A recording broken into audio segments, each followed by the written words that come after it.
Bonjour les frères et sœurs, bienvenue sur ce point 3, la chaîne de témoignages puissants. J'ai vu des sorciers en train de faire la sorcellerie contre les chrétiens. Qu'est-ce que c'est? Découvrons ça ensemble. J'étais chez moi en train de méditer la parole et j'avais fini de prier.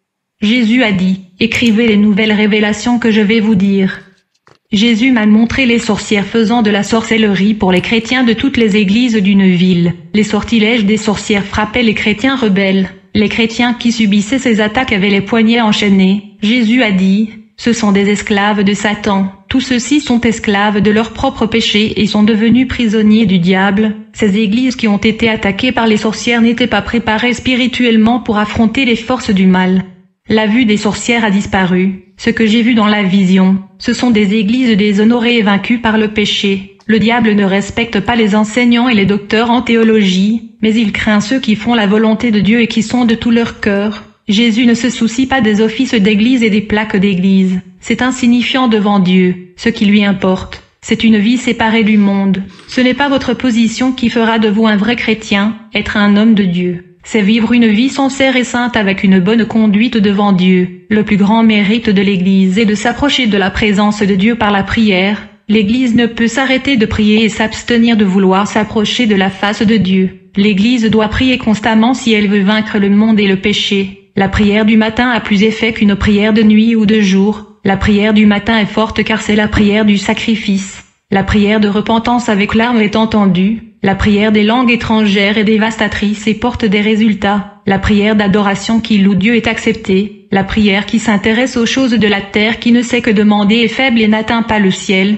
La prière a une valeur immense dans le monde spirituel. Satan le sait et se bat pour que les sauvés ne vivent pas une vie de prière. Là les démons essaient d'occuper les sauvés et de les distraire avec des divertissements pour ne pas chercher Dieu. Prière déplace le monde spirituel à son avantage et soumet les puissances des ténèbres à son autorité. C'est par la prière que la main de Dieu se meut pour agir en sa faveur. Ceux qui se consacrent à la prière gagnent leur combat. C'est l'action que Jésus veut de son peuple. Pouvoir entretenir une vie de prière n'est pas facile. L'effort est dur pour qui veut atteindre la présence de Dieu. Telle est la prière quand la pluie tombe. Elle s'accumule et leur pluie torrentielle cause de grandes destructions dans le monde spirituel des ténèbres, tout comme les 40 jours de pluie ont causé le déluge qui a défiguré la terre. La prière est comme la pluie du déluge, aussi simple soit-elle effet, et il est dévastateur et provoque des changements à la fois dans le monde physique et dans le monde spirituel. Les prières ont l'apparence de mots simples, mais lorsque ces petites gouttes de feu montent vers le ciel en formant une cascade de feu et descendent du ciel en inondant la terre,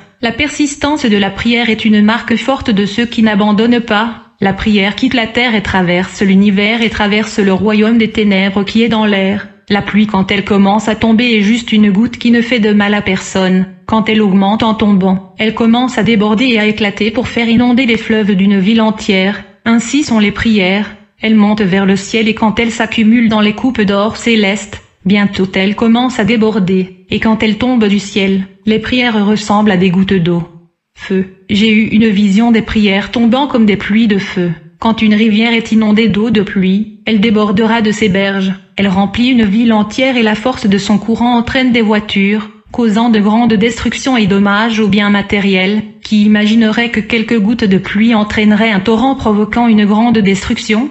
Et il y a des croyants qui se plaignent quand ils sont chargés de faire quelque chose pour Dieu. Le Saint-Esprit est du côté des sauvés, mais pas des murmures, dont ils s'écartent. Les épreuves existent pour être surmontées. Sans elles il n'y a pas de vainqueur. Les épreuves ne peuvent vaincre les vainqueurs. Elles sont retirées de la vie du croyant au bon moment. Sans elles, il n'y a pas de victoire. Les saints rachetés ont une arme donnée par Dieu pour gagner leur combat. Cette arme est la prière et à travers elle, les murs tombent et les barrières sont brisées. La prière supprime tous les obstacles. La prière est égale à l'eau qui adoucit n'importe quelle roche, quelle que soit sa dureté jusqu'à ce qu'elle fonde dans le sable. Nous sommes à la fin des temps. La foi de l'Église est mise à l'épreuve pour s'approcher de Dieu dans ces derniers jours. Les épreuves sont autorisées à réveiller les gens endormis. Ils ne supportent pas les afflictions ou ne résistent pas en ne priant pas. Ils sont en colère et ouvrent la bouche pour prononcer des paroles grommelantes. Les chrétiens de cette époque sont affaiblis par leur cœur matérialiste. Ils demandent des bénédictions et ils ne reçoivent pas. À cause de cela, ils disent qu'ils ne feront pas l'œuvre de Dieu à moins qu'ils ne reçoivent leur bénédiction.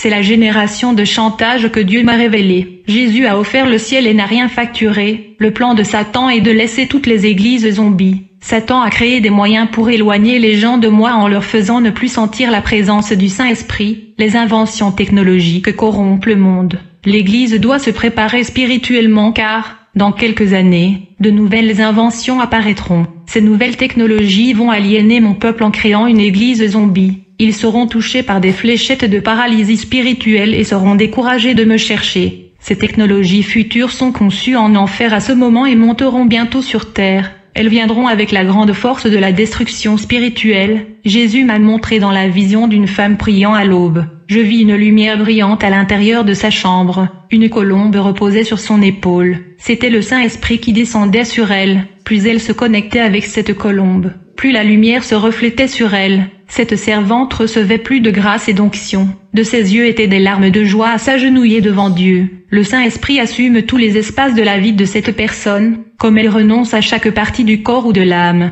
Ces parties sont consacrées à Dieu et il prend le rôle de sa vie. Jésus a dit, c'est la relation que je veux avec mon Église. Ma relation spirituelle avec ma servante se renforce chaque jour. Plus vous avez d'intimité avec moi, plus vous serez intouchable du diable. Il s'éloigne de ce qui m'appartient. Ceux qui ont la puissance et du Saint-Esprit, les démons partent et n'ont aucun pouvoir d'action contre eux. Ceux qui m'obéissent en marchant dans la sainteté, je vous donne le pouvoir d'écraser Satan. Cette femme dans ma vision s'est levée de la prière et est allée à l'église. Elle était pleine d'onction et d'électricité. Elle a transmis un message important à l'église. Elle était le canal de cette grande révélation et l'instrument utilisé par Dieu. Elle a dit à l'église que l'église traversait des moments difficiles et n'a pas approché Dieu pour obtenir des conseils. Le péché vous a éloigné de Dieu. Un grand mur de séparation a été érigé entre vous et le Saint-Esprit. C'est pourquoi il ne fonctionne pas comme avant. Le péché renforce votre lien avec le diable. Le péché donne au diable le pouvoir de contrôler votre vie en changeant vos personnalités. Vous ne voulez pas vous repentir afin que Dieu puisse supprimer le mur de séparation du péché qui vous éloigne du Saint-Esprit.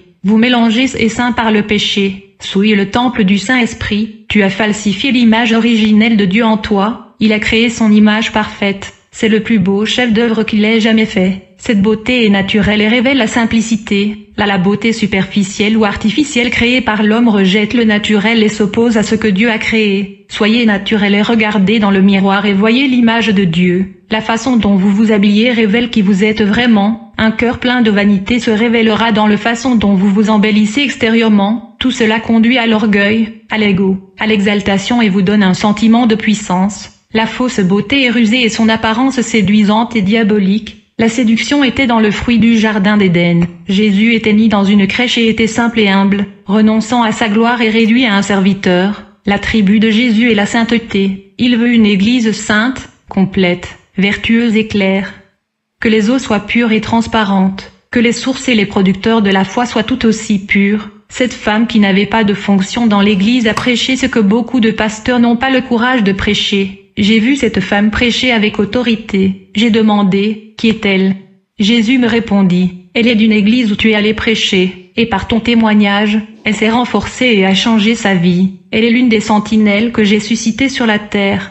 En entendant cela, j'étais heureux de voir le fruit de mon travail. Après cette vision, j'ai eu une autre vision de deux femmes chrétiennes qui se disputaient. L'une d'elles a dit un mot de destruction à une autre, ce qui l'a blessée et lui a fait un trou dans la poitrine. Cette sœur était triste et déprimée. Le Saint-Esprit a utilisé un serviteur pour parler à cette femme qui était blessée. Quand l'homme a parlé de sa bouche, des mots sont sortis sous forme de boules de feu. Ces boules sont entrées dans le cœur de la sœur et ont fermé le trou. Le ligament de le cœur s'était rompu, et la parole rassembla les cellules qui se desserraient, les fondant ensemble, guérit et répara la blessure. Ce même serviteur prêcha la parole à un homme au cœur dur. Quand il ouvrit la bouche vint une boule de feu qui entra dans le cœur de cet homme. Son cœur fondit comme de la glace. L'homme pleura et se donna à Dieu. Son cœur fondit comme la cire de bougie. Il était brisé. Jésus m'a permis de voir le cœur de cet homme. Le cœur de cet homme avait de petites racines noires. Tout était arraché du cœur. Un nettoyage se faisait à ce moment-là. L'homme se tourna vers Jésus, et un roi s'approcha de lui et lui mit une bague au doigt. Jésus dit, « C'est une bague de fiançailles.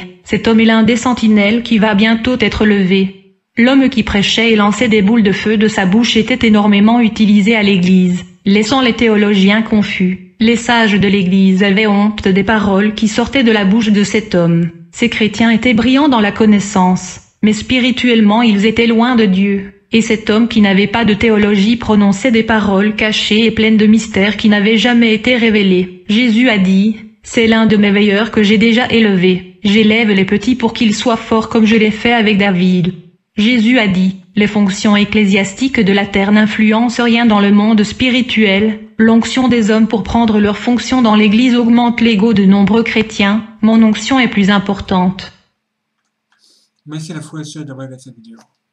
N'hésitez pas à vous abonner et vous préparer à la prochaine vidéo qui va venir, des témoignages encore plus puissants.